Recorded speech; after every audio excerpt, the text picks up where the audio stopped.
기원전 331년 10월 1일 새벽, 메소포타미아 평원 한가운데서 40,000명의 마케도니아 병사들이 눈을 떴을 때 그들이 마주한 광경은 말 그대로 절망 그 자체였습니다. 지평선 끝까지 펼쳐진 페르시아군의 진영, 끝없이 이어지는 텐트와 깃발들, 그리고 밤새 타오르던 수만 개의 횃불이 만들어낸 인공 지평선. 고대 사료들은 페르시아군의 규모를 최소 10만에서 많게는 100만까지 기록했지만 현대 학자들의 보수적 추정조차 최소한 2배 이상의 병력 차이를 인정합니다. 숫자만의 문제가 아니었습니다. 저 너머에는 제국 전역에서 소집된 최정예 기병대가 있었고 바퀴와 차축에 날을 단 200대의 낫 전차가 대기하고 있었으며 인도에서 끌고 온 전투 코끼리들이 땅을 흔들고 있었습니다. 그리고 그 모든 것의 중심에 3년 전 이수스 전투에서 가족을 남겨둔 채 도망쳐야 했던 굴욕을 씻어내려는 한 남자가 서 있었습니다. 페르시아 제국의 황제 다리우스 3세. 이번에는 달랐습니다. 이번에는 그가 전장을 골랐고 그가 지형을 준비했으며 그가 압도적인 숫자를 모았습니다. 완벽한 조건이었습니다. 그런데 3시간 이후 그 완벽함은 산산조각 났고 수만 명이 도망치거나 죽었으며 2000년을 이어온 아케메네스 왕조는 사실상 종말을 맞이했습니다. 어떻게 이런 일이 가능했을까요? 어떻게 40이 7,000명이 2배 이상의 적을 상대로 단 몇 시간 만에 결정적 승리를 거둘 수 있었을까요? 역사가들은 이 질문에 수천 년 동안 답해왔지만 가우가멜라 전투의 진짜 비밀은 단순한 용맹이나 운이 아니었습니다. 그것은 한 사람이 시간과 공간, 심리와 기하학을 동시에 계산해낸 결과였습니다. 이 전투에는 4가지 핵심 미스터리가 있습니다. 첫째, 알렉산드로스가 만들어낸 치명적인 짧은 틈은 정확히 어디서 어떻게 생겨났는가? 둘째, 다리우스가 그토록 자신했던 낫 전차 200대는 왜 단 몇 분 만에 무력화되었는가? 셋째, 완벽하게 평탄하게 다듬어진 전장이 어떻게 오히려 페르시아군의 약점이 되었는가? 그리고 넷째, 현대 군사 교과서에까지 등장하는 그 한 가지 결정적 기동은 무엇이었는가? 이 모든 질문의 답은 하나의 문장으로 수렴됩니다. 알렉산드로스는 전투를 싸운 것이 아니라 적이 무너질 수밖에 없는 조건을 설계했다는 것입니다. 하지만 이 이야기를 제대로 이해하려면 우리는 3년을 거슬러 올라가야 합니다. 기원전 336년 20살의 젊은 왕자가 아버지의 암살 현장에서 왕관을 물려받았을 때 그 누구도 그가 10년 뒤 인도의 끝까지 정복하게 되리라고는 예상하지 못했습니다. 마케도니아는 강했지만 페르시아 제국의 압도적 규모 앞에서는 여전히 변방의 왕국에 불과했습니다. 필리포스 2세가 수십 년에 걸쳐 구축한 군사 혁신은 분명 대단했지만 그것만으로 제국을 무너뜨릴 수 있다고 믿는 사람은 많지 않았습니다. 그런데 알렉산드로스는 내전을 수습하는 대신 즉시 동방 원정을 선택했습니다. 이것은 무모함이 아니라 정치적 계산이었습니다. 마케도니아의 귀족들은 분열되어 있었고 그리스 도시 국가들은 반란을 꿈꾸고 있었습니다. 그가 선택할 수 있는 유일한 길은 빠른 승리를 통해 의심할 여지 없는 권위를 확립하는 것이었습니다. 그리고 그에게는 무기가 있었습니다. 아버지가 남긴 당대 최고의 군사 시스템, 마케도니아군의 핵심은 3가지 요소로 구성되어 있었습니다. 첫째, 18피트에 달하는 사리사 장창으로 무장한 팔랑크스. 이것은 단순한 창부대가 아니었습니다. 각 병사는 길이가 5m가 넘는 창을 양손으로 잡고 밀집 대형을 유지하며 전진했습니다. 앞에서 4줄의 창끝이 동시에 적을 향하는 구조였기 때문에 정면에서 이 대형을 뚫는 것은 거의 불가능했습니다. 팔랑크스는 기하학이었습니다. 개별 병사의 용맹보다 집단의 규율과 형태 유지가 더 중요했습니다. 하지만 팔랑크스에는 치명적 약점이 있었습니다. 측면과 후반기에 극도로 취약했고 험한 지형에서는 대형이 무너졌으며 기동성이 떨어졌습니다. 그래서 두 번째 요소가 필요했습니다. 동반자 기병대. 이들은 단순한 지원 부대가 아니라 알렉산드로스가 직접 이끄는 결정타의 망치였습니다. 팔랑크스가 적을 고정시키면 기병이 측면이나 틈을 노려 돌파했습니다. 이 망치와 모루 전술은 필리포스 시대부터 발전했지만 알렉산드로스의 손에서 예술이 되었습니다. 그리고 세 번째, 하이파스피스트라 불리는 정예 방패병. 이들은 팔랑크스보다 가볍고 빠르며 기병보다 안정적인 중간 역할을 했습니다. 팔랑크스와 기병 사이의 강력을 메우고 험한 지형에서 유연하게 대응하며 왕의 호위와 돌파를 동시에 수행했습니다. 이 3가지가 유기적으로 결합했을 때 마케도니아군은 당대 그 어떤 군대도 따라올 수 없는 전술적 패키지가 되었습니다. 하지만 시스템만으로는 충분하지 않았습니다. 알렉산드로스에게는 전장을 보는 독특한 방식이 있었습니다. 그는 전투를 힘의 충돌이 아니라 기하학적 문제로 봤습니다. 적의 전선은 어디가 강하고 어디가 약한가, 지형은 어느 쪽에 유리한가? 적 지휘관의 심리 상태는 어떤가? 우리 군의 이동 속도와 적의 반응 시간 사이에 얼마나 차이가 있는가? 이런 질문들이 그의 머릿속에서 끊임없이 계산되었고 그 계산의 결과가 전장에서 실시간으로 구현되었습니다. 기원전 334년 그라니코스 강에서의 첫 승리는 대담한 도하 작전이었습니다. 기원전 333년 이수스에서는 좁은 해안 평원을 이용해 페르시아의 숫자 우위를 무력화시켰습니다. 티로스 공성전에서는 7개월에 걸쳐 바다 위에 제방을 쌓아 난공불락의 섬도시를 함락시켰습니다. 이집트는 거의 저항 없이 그를 파라오로 받아들였습니다. 매 전투마다, 매 승리마다 두 가지가 쌓여갔습니다. 병사들의 절대적 신뢰와 적들의 깊어가는 공포, 그리고 다리우스는 이 모든 것을 지켜봤습니다. 이수스에서의 패배는 그에게 개인적 치욕이었습니다. 그는 가족을 전장에 남겨둔 채 도망쳤고 그의 어머니와 아내와 딸들은 알렉산드로스의 포로가 되었습니다. 협상은 실패했습니다. 알렉산드로스는 영토 분할이나 금전적 보상에 관심이 없었습니다. 그가 원한 것은 제국 전체였습니다. 다리우스는 결심했습니다. 이번에는 모든 조건을 자기 쪽으로 만들겠다고. 그는 단순히 군대를 모은 것이 아니라 전장 자체를 설계했습니다. 그가 선택한 장소는 가우가멜라, 현재의 이라크 북부 지역이었습니다. 이 이름은 낙타의 집이라는 뜻으로 전해지며 티그리스 강 동쪽의 넓고 평탄한 평원이었습니다.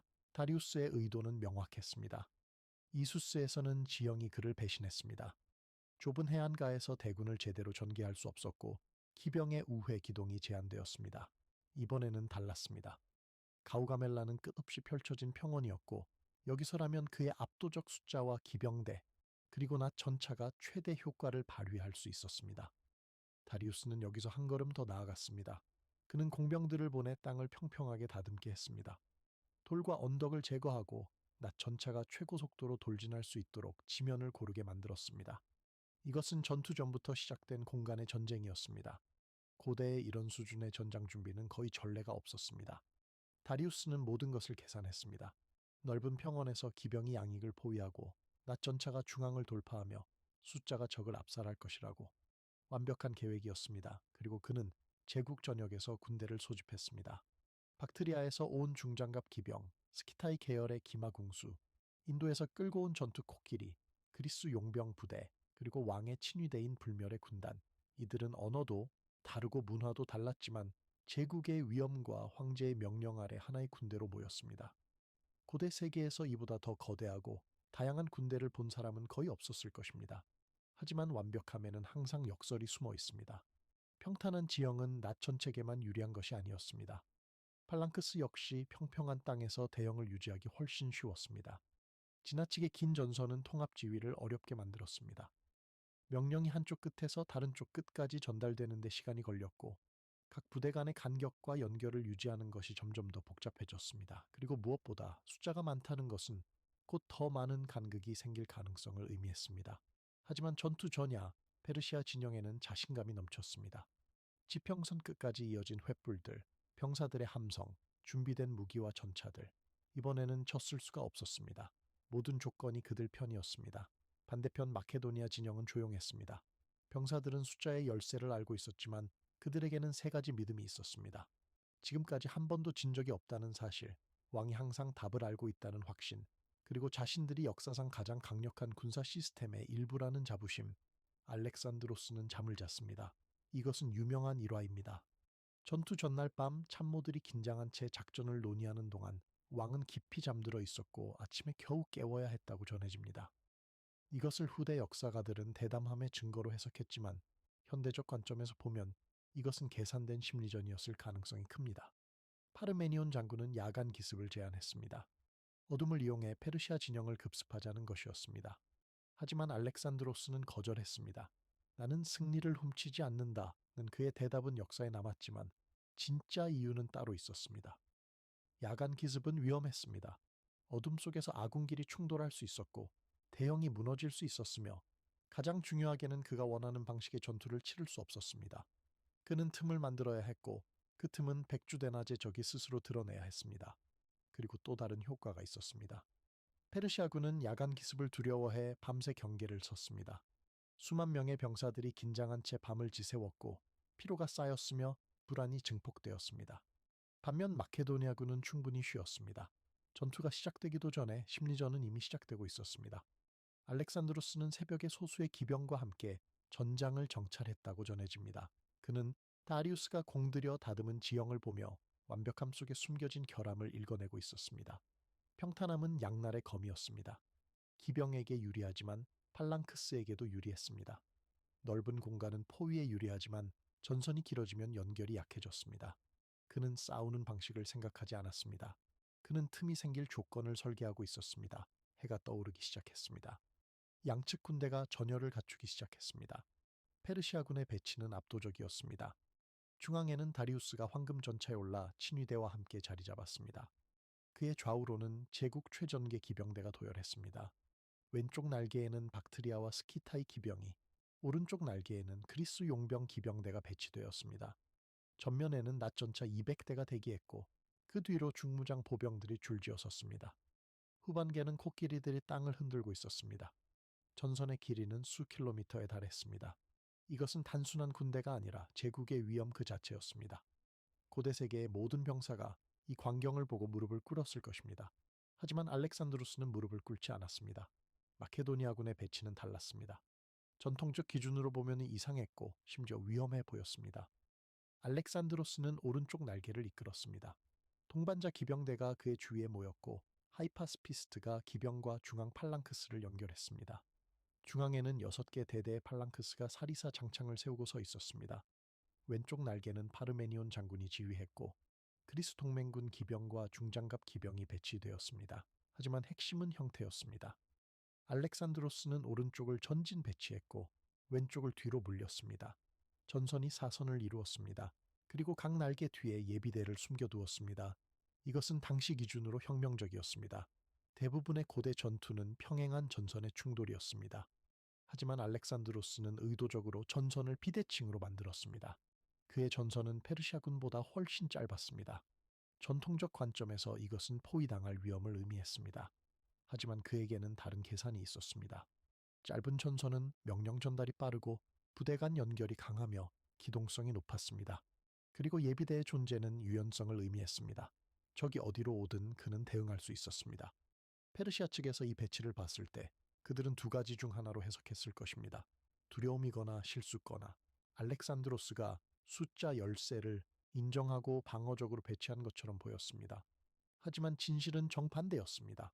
그는 정면 대결을 회피하는 척하면서 전투의 중심을 스스로 선택하려 하고 있었습니다. 양측이 대치하는 순간 긴장은 극에 달했습니다. 수십만 명의 병사들이 숨을 죽이고 서 있었습니다. 땅은 침묵했지만 그 침묵은 폭풍전의 고요였습니다. 그리고 알렉산드로스는 명령을 내렸습니다. 우측으로 행군하라. 이 명령은 전장의 기하학을 근본적으로 바꾸기 시작했습니다. 마케도니아군 전체가 오른쪽으로 이동하기 시작했습니다. 천천히, 하지만 꾸준히. 팔랑크스가 대형을 유지한 채 옆으로 움직였고 기병이 측면을 보호하며 함께 이동했습니다. 이것은 단순한 이동이 아니었습니다. 이것은 다리우스에게 두 가지 선택을 강요하는 전술적 딜레마였습니다. 첫째, 가만히 있으면 알렉산드로스가 준비된 평탄한 지역을 벗어나게 됩니다. 낮 전차의 돌경로가 의미를 잃습니다. 둘째, 따라 움직이면 전선이 더 길어지고 연결이 약해집니다. 다리우스는 두 번째를 선택할 수밖에 없었습니다. 그는 좌익의 명령을 내렸습니다. 전진해서 마케도니아군의 측면을 위협하라고. 페르시아 좌익 기병대가 움직이기 시작했습니다. 박트리아와 스키타이 기병들이 알렉산드로스의 이동을 차단하려 했습니다. 전선이 늘어났습니다. 그리고 바로 이 순간 구조적 문제가 발생하기 시작했습니다. 긴 전선을 유지하는 것은 기술적으로 어렵습니다. 특히 이동 중일 때는 더욱 그렇습니다. 기병과 보병은 이동 속도가 다릅니다. 전차는 또 다른 속도로 움직입니다. 명령이 전달되는데 시간이 걸립니다. 양끝의 부대는 중앙의 상황을 정확히 알 수 없습니다. 페르시아군의 좌익이 전진하면서 중앙과의 연결이 미묘하게 느슨해지기 시작했습니다. 아직 눈에 띄는 간극은 아니었지만 대형의 밀도가 약해지고 있었습니다. 알렉산드로스는 더 밀어붙였습니다. 그는 소규모 경기병 부대를 전방으로 보내 페르시아 좌익을 자극했습니다. 이 기병들은 미끼였습니다. 그들은 페르시아 기병을 더욱 밖으로 끌어냈고 추격하게 만들었으며 본진에서 더 멀리 떨어지게 했습니다. 고대 전투에서 기병의 가장 큰 위험은 과도한 추격이었습니다. 일단 돌격하기 시작하면 멈추기 어렵고 적을 쫓다 보면 본진과의 거리가 벌어지며 통제를 잃기 쉬웠습니다. 알렉산드로스는 이것을 정확히 이해하고 있었습니다. 그는 적이 첫 수를 2개 만들었고 그 첫 수는 실수가 되기 시작했습니다. 그리고 다리우스는 결정을 내렸습니다. 낫 전차를 풀어라. 200대의 전차가 일제히 돌진하기 시작했습니다. 바퀴와 차축에 달린 날들이 햇빛에 반짝였고 말들의 발굽 소리가 땅을 흔들었으며 전차병들의 함성이 하늘을 찢었습니다.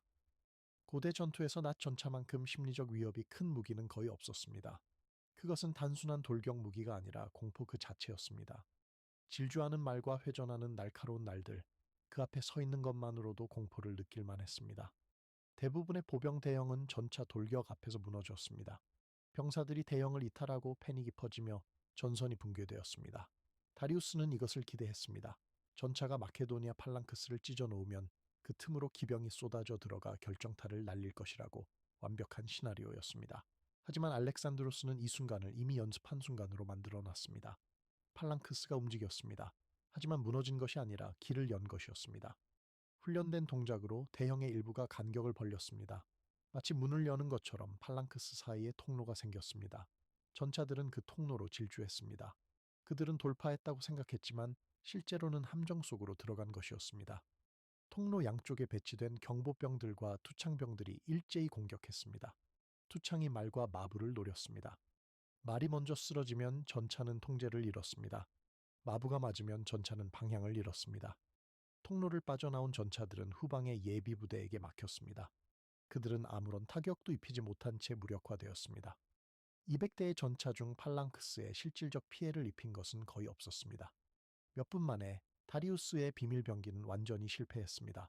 이것이 핵심입니다. 낫 전차는 기술적으로는 강력했지만 조직적 대응 앞에서는 무력했습니다. 알렉산드로스는 병사들에게 전차 대응을 훈련시켰습니다. 패닉이 아니라 절차를 가르쳤습니다. 강역 개방, 측면 타격, 후방 차단, 이것은 규율과 합동 운용의 승리였습니다. 그리고 더 중요한 것은 심리적 효과였습니다. 페르시아군은 전차가 적을 무너뜨릴 것을 기대했습니다. 하지만 전차는 아무 효과도 없이 사라졌습니다. 오히려 그들의 사기가 흔들렸습니다. 우리의 최강 무기가 통하지 않는다면 무엇으로 저들을 막을 수 있는가? 반면 마케도니아군의 사기는 치솟았습니다. 우리는 저들의 최악의 무기도 막아냈다. 전차의 실패는 중앙 전선을 흔들었고 결정적 간극이 열릴 시간표를 앞당겼습니다. 그리고 알렉산드로스는 그 간극을 포착했습니다. 전투의 모든 소음, 먼지, 혼돈 속에서 그는 작은 틈을 발견했습니다. 페르시아 좌익은 마케도니아 우익을 추격하느라 본진에서 멀어져 있었습니다. 우익은 파르메니온을 압박하느라 집중되어 있었습니다. 그 사이 중앙의 영해가 느슨해졌습니다. 전차가 실패하면서 중앙 보병의 대형이 혼란스러워졌고 좌익과 중앙과 우익 사이에 미묘한 강역이 생겼습니다. 이것은 몇 초만 존재하는 기회였습니다. 곧 페르시아군이 재정비하면 사라질 간극이었습니다. 하지만 알렉산드로스는 그 몇 초를 위해 모든 것을 준비해 왔습니다. 그는 명령했습니다. 쐐기 대형, 돌격, 동반자 기병대가 쐐기 형태로 모였습니다. 쐐기는 삼각형 대형으로 선두에 가장 강한 기병들이 배치되고 뒤로 갈수록 넓어지는 구조였습니다. 이것은 단순한 돌격이 아니라 물리학이었습니다. 단일 지점에 모든 충격을 집중시키면 그 지점은 뚫립니다. 측면은 쐐기의 형태로 보호되기 때문에 돌파하는 동안 양쪽에서 공격받을 위험이 줄어듭니다. 그리고 무엇보다 왕이 선두에 섰습니다. 이것은 상징이 아니라 전술이었습니다. 병사들은 왕을 따라 죽을 각오로 돌진했고 적은 왕의 존재에 압도당했습니다. 쐐기는 속도와 사기와 충격을 하나로 결합한 무기였습니다. 알렉산드로스의 쐐기는 페르시아 중앙 좌측의 약해진 지점을 정확히 찔렀습니다. 통반자 기병대가 파고들었고 하이파스피스트가 바로 뒤를 따랐습니다. 이것이 결정적이었습니다. 기병만으로는 돌파를 유지할 수 없습니다. 기병은 빠르지만 장시간 전투를 지속할 수 없습니다. 하지만 하이파스피스트가 돌파구를 넓히고 고정시켰습니다. 그들은 기병이 만든 틈을 보병 전투로 확장시켰고 적의 방역을 차단했으며 팔랑크스가 따라올 시간을 벌었습니다. 이것은 돌격이 아니라 수술이었습니다. 페르시아 전선의 중앙 구조를 찢는 정밀한 작전이었습니다. 전술의 승부는 숫자가 아니라 시간과 강력의 관리였습니다. 알렉산드로스는 적이 반응할 시간을 주지 않았고 간극이 메워지기 전에 그곳을 찢어버렸습니다. 그리고 다리우스는 그것을 봤습니다. 마케도니아 기병이 자신을 향해 돌진하는 것을, 전선이 무너지기 시작하는 것을, 친위대가 버티고 있었지만 쐐기의 충격은 강력했습니다. 그는 선택의 순간에 놓였습니다. 왕으로서 남아 싸울 것인가? 제국을 위해 살아남을 것인가? 고대 사료들은 이 순간을 다르게 기록합니다. 어떤 기록은 그가 비겁하게 도망쳤다고 하고, 어떤 기록은 그가 제국의 명예를 지키려 했지만 친위대의 강요로 퇴각했다고 합니다. 정확한 순간은 영원히 논쟁적입니다. 하지만 결과는 명확했습니다. 다리우스는 전차를 버리고 말을 타고 도망쳤습니다. 그리고 그 순간 페르시아 제국은 무너지기 시작했습니다. 왕의 퇴각은 심리적 붕괴를 유발했습니다. 왕이 도망쳤다는 소문은 명령보다 빠르게 전선을 따라 퍼졌습니다. 페르시아 병사들은 왜 싸워야 하는지 이유를 잃었습니다. 왕이 없는 전투는 무의미했습니다. 중앙이 무너지기 시작했고 좌익이 혼란에 빠졌으며 우익은 고립되었습니다. 하지만 전투는 끝나지 않았습니다. 페르시아 우익은 여전히 강했고 그들은 파르메니온의 좌익을 강하게 압박하고 있었습니다. 일부 페르시아 기병은 마케도니아 전선을 돌파해 보급 야영지를 노리기까지 했습니다. 파르메니온은 위기에 놓였고 알렉산드로스에게 지원을 요청했습니다. 이것은 알렉산드로스에게 가장 어려운 선택의 순간이었습니다. 눈앞에는 도망치는 다리우스가 있었습니다.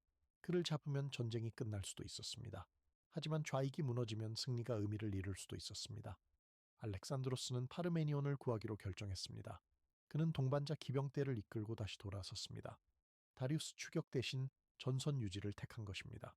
이것은 전술적 냉정함이었습니다. 승리는 상징적 순간이 아니라 전장 전체의 통제에서 나온다는 판단이었습니다. 그리고 이것은 그의 지휘 철학을 보여줍니다. 그는 부하들을 버리지 않았고 전선을 유지하는 것을 우선시했으며 극적인 성과보다 안정적인 승리를 택했습니다. 동반자 기병대가 돌아왔고 페르시아 우익을 측면에서 공격했습니다. 이미 중앙이 무너진 상태에서 우익은 포위될 위험에 놓였습니다. 그들도 철수하기 시작했습니다. 철수는 곧 도주가 되었고 도주는 곧 학살이 되었습니다. 전장은 마케도니아의 완전한 승리로 끝났습니다. 그리고 이 선택, 극적인 추격보다 전선 유지를 택한 이 결정이 완전한 승리를 확정짓는 마지막 퍼즐이 되었습니다. 전투가 끝난 후에 광경은 냉혹했습니다. 추격전이 시작되었고 도망치는 페르시아군은 무질서했습니다. 대규모 군대의 붕괴는 물리적 재앙입니다. 병사들이 서로를 짓밟고 무기를 버리고 방향을 잃습니다. 추격하는 기병은 저항 없이 적을 베어넘깁니다. 고대 사료들은 페르시아군의 사상자를 수만에서 수십만까지 기록했지만 현대 학자들은 훨씬 신중한 추정을 합니다. 정확한 수치는 영원히 알 수 없지만 전과가 막대했다는 것은 분명합니다. 마케도니아군의 손실은 비교적 적었습니다. 수백에서 1000명 정도로 추정됩니다. 이것은 단순한 승리가 아니라 압도적 승리였습니다. 가우가멜라는 페르시아 제국의 군사적 복구 능력을 결정적으로 꺾은 계기였습니다. 이후 다리우스는 다시는 대군을 모을 수 없었고 제국의 결속은 빠르게 무너졌습니다. 바빌론은 빠르게 귀순했습니다. 저항할 이유가 없었습니다. 왕은 도망쳤고 군대는 무너졌으며 새로운 정복자는 관대함을 약속했습니다. 수사에서는 엄청난 재정이 확보되었습니다. 페르시아 제국이 수백 년간 축적한 금과 은이 알렉산드로스의 손에 들어왔습니다. 이 재정은 그가 더 먼 곳까지 원정을 계속할 수 있게 만들었습니다. 페르세폴리스는 상징적 정복이었습니다. 페르시아 왕조의 심장부가 함락되었고 일부 건물은 불탔습니다. 의도적이었는지 우발적이었는지는 논쟁적이지만 결과는 명확했습니다. 아케메네스 왕조는 끝났습니다. 다리우스는 동쪽으로 도망쳤지만 그의 운명도 비극적이었습니다. 기원전 330년 그는 자신의 부하 베수스에게 배신당해 살해되었습니다. 베수스는 스스로를 왕으로 선포했지만 그것은 헛된 시도였습니다. 제국 내부의 결속은 이미 무너져 있었습니다. 다리우스의 죽음은 단순한 한 사람의 최후가 아니라 제국 내부 결속 붕괴의 은유였습니다. 가우가멜라의 장기적 역사적 의미는 단순한 군사적 승리를 넘어섭니다. 이 전투는 동서융합의 헬레니즘 세계를 탄생시켰습니다. 알렉산드로스는 단순히 정복자로 머물지 않았습니다. 그는 페르시아의 관습을 받아들였고 동서 결혼을 장려했으며 그리스 문화와 동방 문화를 융합하려 시도했습니다. 그의 사후, 그가 정복한 영토는 분열되었지만 헬레니즘 문화는 살아남았습니다. 그리스어는 지중해에서 인도까지 공통 언어가 되었습니다. 알렉산드리아 같은 새로운 도시들이 학문과 문화의 중심지가 되었습니다. 철학, 과학, 예술이 동서 교류를 통해 발전했습니다. 이 문화적 확산은 로마 제국에도 영향을 미쳤고 결국 서양 문명의 기초가 되었습니다. 카우가멜라 없이는 헬레니즘이 없었을 것이고 헬레니즘 없이는 우리가 아는 서양 문명의 형태도 달랐을 것입니다. 하지만 이 모든 거대한 역사적 의미를 제쳐두고 우리가 기억해야 할 것은 하나의 단순한 진실입니다. 가우가멜라는 강한 군대가 약한 군대를 이긴 이야기가 아닙니다. 이것은 한 사람이 틈이 생길 미래를 설계해 현실로 만든 사건이었습니다. 알렉산드로스는 더 많은 병사를 가지지 않았습니다. 더 강력한 무기를 가지지 않았습니다. 더 유리한 지형도 아니었습니다. 하지만 그는 전장을 기하학으로 봤고 시간을 계산했으며 심리를 이해했고 틈이 생길 조건을 만들어냈습니다. 다리우스는 완벽한 전장을 준비했지만 완벽함은 경직성이었습니다. 알렉산드로스는 불완전한 조건에서 시작했지만 유연성이 그의 무기였습니다. 낫전차는 규율에 무너졌습니다. 압도적 숫자는 연결의 약함으로 바뀌었습니다. 완벽한 평원은 팔랑크스에게도 유리했습니다. 그리고 30초간 열린 작은 틈은 제국을 무너뜨렸습니다. 다리우스는 이 모든 것을 지켜봤습니다. 이수스에서의 패배는 그에게 개인적 치욕이었습니다. 그는 가족을 전장에 남겨둔 채 도망쳤고 그의 어머니와 아내와 딸들은 알렉산드로스의 포로가 되었습니다. 협상은 실패했습니다. 알렉산드로스는 영토 분할이나 금전적 보상에 관심이 없었습니다. 그가 원한 것은 제국 전체였습니다. 다리우스는 결심했습니다. 이번에는 모든 조건을 자기 쪽으로 만들겠다고. 그는 단순히 군대를 모은 것이 아니라 전장 자체를 설계했습니다. 그가 선택한 장소는 가우가멜라, 현재의 이라크 북부 지역이었습니다. 이 이름은 낙타의 집이라는 뜻으로 전해지며 티그리스 강 동쪽에 넓고 평탄한 평원이었습니다. 다리우스의 의도는 명확했습니다. 이수스에서는 지형이 그를 배신했습니다. 좁은 해안가에서 대군을 제대로 전개할 수 없었고 기병의 우회 기동이 제한되었습니다. 이번에는 달랐습니다. 가우가멜라는 끝없이 펼쳐진 평원이었고 여기서라면 그의 압도적 숫자와 기병대 그리고 낫 전차가 최대 효과를 발휘할 수 있었습니다. 하지만 다리우스는 여기서 멈추지 않았습니다. 그는 공병들을 보내 땅을 평평하게 다듬게 했습니다. 돌과 언덕을 제거하고 낫 전차가 최고 속도로 돌진할 수 있도록 지면을 고르게 만들었습니다. 이것은 전투 전부터 시작된 공간의 전쟁이었습니다. 고대의 이런 수준의 전장 준비는 거의 전례가 없었습니다. 다리우스는 모든 것을 계산했습니다. 넓은 평원에서 기병이 양을 포위하고 낫전차가 중앙을 돌파하며 숫자가 적을 압살할 것이라고 완벽한 계획이었습니다. 그리고 그는 제국 전역에서 군대를 소집했습니다. 박트리아에서 온 중장갑 기병, 스키타이 계열의 기마궁수, 인도에서 끌고 온 전투 코끼리, 그리스 용병 부대, 그리고 왕의 친위대인 불멸의 군단. 이들은 언어도 다르고 문화도 달랐지만 제국의 위엄과 황제의 명령 아래 하나의 군대로 모였습니다. 고대 세계에서 이보다 더 거대하고 다양한 군대를 본 사람은 거의 없었을 것입니다. 박트리아의 기병들은 두터운 갑옷으로 무장했고 그들의 말조차 갑옷을 입고 있었습니다. 이들은 중장갑 돌격의 전문가들이었습니다. 스키타의 기마궁수들은 말을 타면서도 정확한 사격이 가능했고 후퇴하면서도 화살을 쏠 수 있었습니다. 인도의 전투 코끼리들은 단순한 무기가 아니라 살아있는 요새였습니다. 그 거대한 몸집과 힘은 병사들에게 공포를 심어주기에 충분했습니다. 그리스 용병들은 팔랑크스 전술에 익숙했고 마케도니아군과 같은 방식으로 싸울 수 있었습니다. 그들은 알렉산드로스의 전술을 이해하는 적이었습니다. 그리고 불멸의 군단은 페르시아 제국의 자부심이었습니다. 이들은 항상 만명을 유지했고 한 명이 쓰러지면 즉시 다른 병사가 그 자리를 채웠습니다. 그들의 이름은 단순한 별명이 아니라 제국의 영속성을 상징했습니다. 전장을 준비하는 동안 다리우스는 자신의 계획을 거듭 점검했습니다. 그는 이수스의 실수를 되풀이하지 않을 것이었습니다. 이번에는 지형이 그의 편이었고 숫자가 그의 편이었으며 준비 시간이 그의 편이었습니다. 그는 각 부대의 배치를 세심하게 계획했습니다. 중앙에는 자신이 직접 친위대와 함께 서서 전체 전선을 통제할 것이었습니다. 좌익의 박트리아와 스키타이 기병은 마케도니아군의 우익을 압박하고 필요하다면 포위할 것이었습니다. 우익의 그리스 용병 기병대는 마케도니아 좌익을 견제하고 기회가 되면 측면을 돌파할 것이었습니다. 그리고 낫 전차는 전투의 시작과 동시에 돌진해 적의 중앙을 찢어 놓을 것이었습니다. 코끼리들은 후방에서 심리적 압박을 가하고 필요하면 돌파구를 넓히는 데 투입될 것이었습니다. 모든 요소가 맞물려 작동한다면 승리는 확실했습니다. 하지만 완벽함에는 항상 역설이 숨어 있습니다. 평탄한 지형은 낫 전체에게만 유리한 것이 아니었습니다.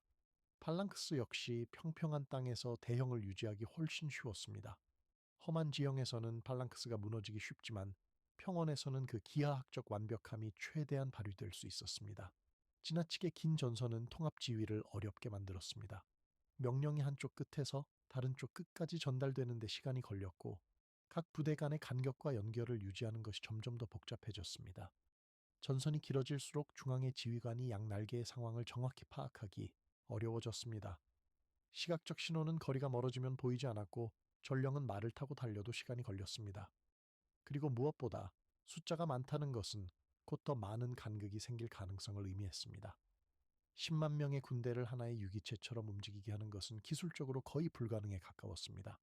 각 부대는 자기 나름의 리듬과 속도로 움직였고, 완벽한 동시성을 유지하는 것은 이론일 뿐이었습니다. 하지만 전투 전야 페르시아 진영에는 자신감이 넘쳤습니다.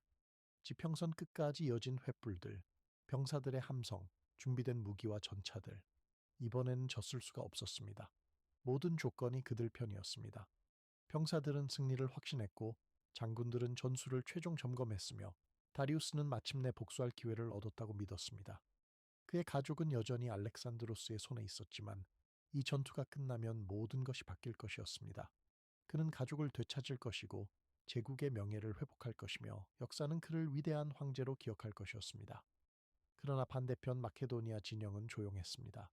병사들은 숫자의 열세를 알고 있었지만, 그들에게는 세 가지 믿음이 있었습니다. 지금까지 한 번도 진 적이 없다는 사실, 왕이 항상 답을 알고 있다는 확신, 그리고 자신들이 역사상 가장 강력한 군사 시스템의 일부라는 자부심. 알렉산드로스는 잠을 잤습니다. 이것은 유명한 일화입니다. 전투 전날 밤 참모들이 긴장한 채 작전을 논의하는 동안 왕은 깊이 잠들어 있었고, 아침에 겨우 깨워야 했다고 전해집니다. 이것을 후대 역사가들은 대담함의 증거로 해석했지만, 현대적 관점에서 보면 이것은 계산된 심리전이었을 가능성이 큽니다. 파르메니온 장군은 야간 기습을 제안했습니다. 어둠을 이용해 페르시아 진영을 급습하자는 것이었습니다. 하지만 알렉산드로스는 거절했습니다. 나는 승리를 훔치지 않는다는 그의 대답은 역사에 남았지만, 진짜 이유는 따로 있었습니다. 야간 기습은 위험했습니다. 어둠 속에서 아군끼리 충돌할 수 있었고, 대형이 무너질 수 있었으며, 가장 중요하게는 그가 원하는 방식의 전투를 치를 수 없었습니다. 그는 틈을 만들어야 했고, 그 틈은 백주대낮의 적이 스스로 드러내야 했습니다. 어둠 속에서는 그가 계산한 기하학이 작동하지 않았습니다. 그는 적의 움직임을 볼 수 있어야 했고, 그 움직임 속에서 패턴을 읽어야 했으며, 그 패턴이 만들어낼 간극을 예측해야 했습니다. 그리고 또 다른 효과가 있었습니다. 페르시아군은 야간 기습을 두려워해 밤새 경계를 섰습니다. 수만 명의 병사들이 긴장한 채 밤을 지새웠고, 피로가 쌓였으며 불안이 증폭되었습니다. 반면 마케도니아군은 충분히 쉬었습니다. 전투가 시작되기도 전에 심리전은 이미 시작되고 있었습니다. 필요한 병사는 판단력이 떨어지고 반응이 느리며 공포에 더 쉽게 굴복합니다. 알렉산드로스는 이것을 알고 있었습니다. 그는 적이 스스로를 지치게 만들도록 유도했고, 그 피로는 전투가 시작되면 치명적인 약점이 될 것이었습니다. 알렉산드로스는 새벽에 소수의 기병과 함께 전장을 정찰했다고 전해집니다. 그는 다리우스가 공들여 다듬은 지형을 보며 완벽함 속에 숨겨진 결함을 읽어내고 있었습니다. 평탄함은 양날의 검이었습니다. 기병에게 유리하지만 팔랑크스에게도 유리했습니다. 넓은 공간은 포위에 유리하지만 전선이 길어지면 연결이 약해졌습니다. 그는 싸우는 방식을 생각하지 않았습니다. 그는 틈이 생길 조건을 설계하고 있었습니다. 그의 눈은 지형의 미묘한 경사를 읽었고, 바람의 방향을 확인했으며 태양이 어느 쪽에서 뜰지 계산했습니다. 이 모든 작은 요소들이 전투의 흐름에 영향을 미칠 것이었습니다. 그는 전장을 물리적 공간이 아니라 확률의 장으로 봤습니다. 어디서 적이 실수할 가능성이 가장 높은가? 어디서 우리의 강점이 최대한 발휘될 수 있는가? 어떤 순서로 움직여야 적의 대응을 우리가 원하는 방향으로 유도할 수 있는가? 해가 떠오르기 시작했습니다. 양측 군대가 전열을 갖추기 시작했습니다. 페르시아군의 배치는 압도적이었습니다. 중앙에는 다리우스가 황금 전차에 올라 친위대와 함께 자리 잡았습니다. 그의 좌우로는 제국 최전개 기병대가 도열했습니다. 왼쪽 날개에는 박트리아와 스키타이 기병이, 오른쪽 날개에는 그리스 용병 기병대가 배치되었습니다. 전면에는 낫전차 200대가 대기했고, 그 뒤로 중무장 보병들이 줄지어 섰습니다. 후반계는 코끼리들이 땅을 흔들고 있었습니다. 전선의 길이는 수 킬로미터에 달했습니다. 이것은 단순한 군대가 아니라 제국의 위험 그 자체였습니다. 고대 세계의 모든 병사가 이 광경을 보고 무릎을 꿇었을 것입니다. 하지만 알렉산드로스는 무릎을 꿇지 않았습니다. 마케도니아군의 배치는 달랐습니다. 전통적 기준으로 보면 이상했고 심지어 위험해 보였습니다. 알렉산드로스는 오른쪽 날개를 이끌었습니다. 동반자 기병대가 그의 주위에 모였고 하이파스피스트가 기병과 중앙 팔랑크스를 연결했습니다. 중앙에는 6개 대대의 팔랑크스가 사리사 장창을 세우고 서 있었습니다. 왼쪽 날개는 파르메니온 장군이 지휘했고 그리스 동맹군 기병과 중장갑 기병이 배치되었습니다. 하지만 핵심은 형태였습니다. 알렉산드로스는 오른쪽을 전진 배치했고 왼쪽을 뒤로 물렸습니다. 전선이 사선을 이루었습니다. 그리고 각 날개 뒤에 예비대를 숨겨두었습니다. 이것은 당시 기준으로 혁명적이었습니다. 대부분의 고대 전투는 평행한 전선의 충돌이었습니다. 양측이 일직선으로 마주보고 중앙이 먼저 충돌하며 양 날개가 서로를 포위하려 시도하는 것이 전형적인 패턴이었습니다. 하지만 알렉산드로스는 의도적으로 전선을 비대칭으로 만들었습니다. 그의 전선은 페르시아군보다 훨씬 짧았습니다. 전통적 관점에서 이것은 포위당할 위험을 의미했습니다. 적이 양쪽에서 감싸면 중앙이 압박을 받고 결국 포위되어 섬멸될 수 있었습니다. 하지만 그에게는 다른 계산이 있었습니다. 짧은 전선은 명령 전달이 빠르고 부대 간 연결이 강하며 기동성이 높았습니다. 그리고 예비대의 존재는 유연성을 의미했습니다. 적이 어디로 오든 그는 대응할 수 있었습니다. 예비대는 단순히 뒤에 서 있는 병력이 아니라 전장의 흐름에 따라 즉각 투입될 수 있는 전술적 선택지였습니다. 페르시아 측에서 이 배치를 봤을 때 그들은 두 가지 중 하나로 해석했을 것입니다. 두려움이거나 실수거나. 알렉산드로스가 숫자 열세를 인정하고 방어적으로 배치한 것처럼 보였습니다. 그의 오른쪽이 전진한 것은 공격적이지만 전체 전선이 짧다는 것은 포위를 각오한 소극적 태세로 읽힐 수 있었습니다. 하지만 진실은 정반대였습니다. 그는 정면 대결을 회피하는 척하면서 전투의 중심을 스스로 선택하려 하고 있었습니다. 그는 적이 먼저 움직이게 만들 것이고 그 움직임 속에서 간극을 만들어낼 것이며 그 간극을 통해 승리를 거둘 것이었습니다. 양측이 대치하는 순간 긴장은 극에 달했습니다. 수십만 명의 병사들이 숨을 죽이고 서 있었습니다. 땅은 침묵했지만 그 침묵은 폭풍전의 고요였습니다. 병사들은 서로를 바라봤습니다. 페르시아군은 자신들의 압도적 숫자를 보며 안도했고 마케도니아군은 왕의 존재를 확인하며 용기를 냈습니다. 그리고 알렉산드로스는 명령을 내렸습니다. 우측으로 행군하라. 이 명령은 모든 것을 바꾸기 시작했습니다. 좋아요와 구독 버튼을 눌러주시면 더 많은 역사의 결정적 순간들을 깊이 있게 다룰 수 있습니다. 멤버십에 가입하시면 신작을 가장 먼저 만나보실 수 있고 채널을 후원하며 더 나은 콘텐츠 제작에 함께할 수 있습니다. 이 전투에 대한 여러분의 생각은 무엇인가요? 알렉산드로스의 천재성이 가장 빛난 순간은 어디였다고 보시나요? 댓글로 의견을 나눠주세요. 다음 영상에서 뵙겠습니다.